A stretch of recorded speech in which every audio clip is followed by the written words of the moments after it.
Hi there, welcome to Top Brass. And for today's episode, we're really quite excited because in the last few episodes, we've been talking to corporate leaders. But in this conversation, we'll be talking to a leader who's been leading a social enterprise, making an impact in our community. Welcome to the show, co-founder and president of Human Nature, Anna Meloto-Wilk. Hi, hey, Boris! Anna. Thank you for joining us. And thank you for coming and visiting our Human Nature flagship store. Beautiful place, right? It's just along Commonwealth. Yeah. Mm-hmm. And this is your first store. Yes, this is where it all started. For 10 years, you've established a business that's been well admired by so many people, not just by your consumers, but the society as a whole. But it started somewhere, right? So tell us how it started, Anna. Okay, so Human Nature was actually an idea that my sister Camille and I came up with. More than a decade ago. We were both Gawad Kalinga volunteers at that time, the organization that my father started. But other than that, Camille was a beauty junkie. So she really loved cosmetics. And I was a new mom, and I was looking for products that were safe for my children and that I thought would also not contribute to environmental degradation, but also, of course, say, top quality and will really deliver as I promised. And the third person in our story is my husband Dylan. So he's not Filipino, but he loves the Philippines, and he was also a volunteer for GK. He had no intention of going back into business, but once he realized that business can actually be used to improve the lives of people, that's what really convinced him to join and start Human Nature with us. And I know the first few years are challenging, I suppose.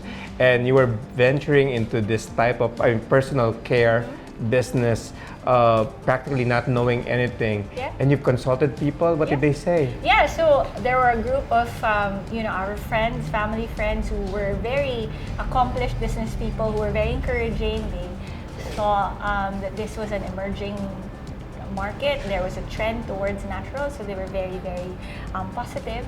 But there were also others who discouraged us and felt that this is not really a business; it's a charity.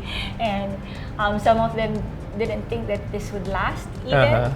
But I also appreciated their honesty, and I also saw what we were working with at that time in terms of the business culture in the Philippines. And look at you now, 10 years after, and your advocacy of being pro-poor, pro-Philippines, and pro-environment. Tell us more about that.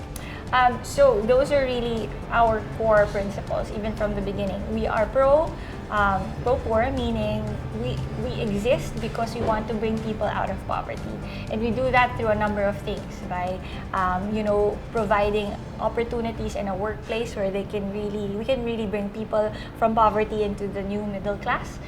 We also partner with farming communities so that we can also increase the value of their agricultural products. And we work with a lot of other social enterprises who we share our strategies and our values, so that it's not just Human Nature who's doing this, but we can create a movement of other social entrepreneurs who will also are committed to improving the lives of Filipinos. And being pro-Philippines means that we're very intentional in terms of local sourcing. We are very purposeful in terms of our messaging. Even we, for example, promote that everyone is beautiful regardless of your skin color.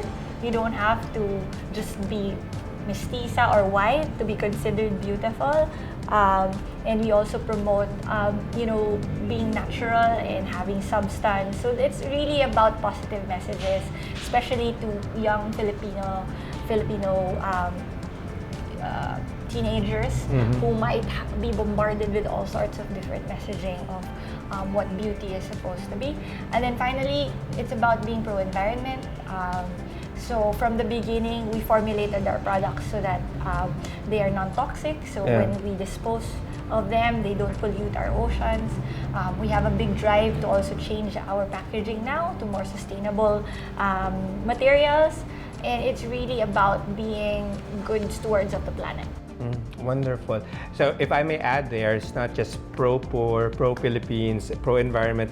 I think you're also, in your organization of 500 plus people, right? Yeah, 560, yeah. You're also Pro-People.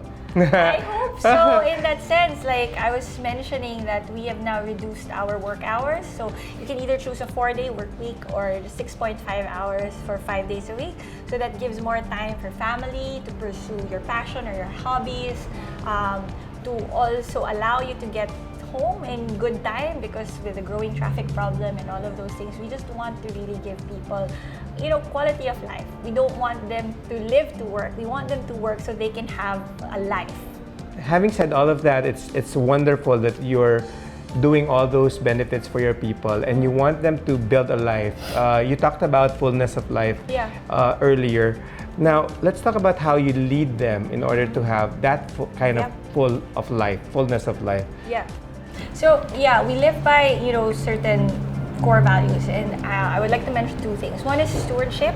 It's really about being responsible not just for, your scope of work, but for the people that, that is come under your authority, to make sure that you nurture them so that you bring out the best in them and they reach their full potential. It's also about our commitment to excellence. When you say that you're a good steward, you make sure that the products that you put in the market are really something that of value and that you're not shortchanging people. We talk about integrity also as being a core value. So it's about transparency and honesty.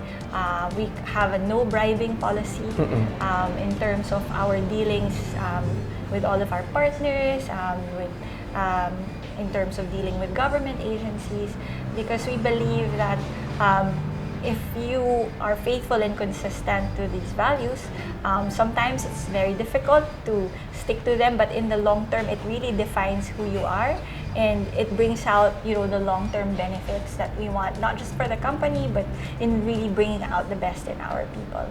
Very well said. Thank you for sharing all those insights to us, Anna. Thank you for the work that you're doing, your life, and the business that you have right now for the betterment of our country. Thank you for your interest in our company.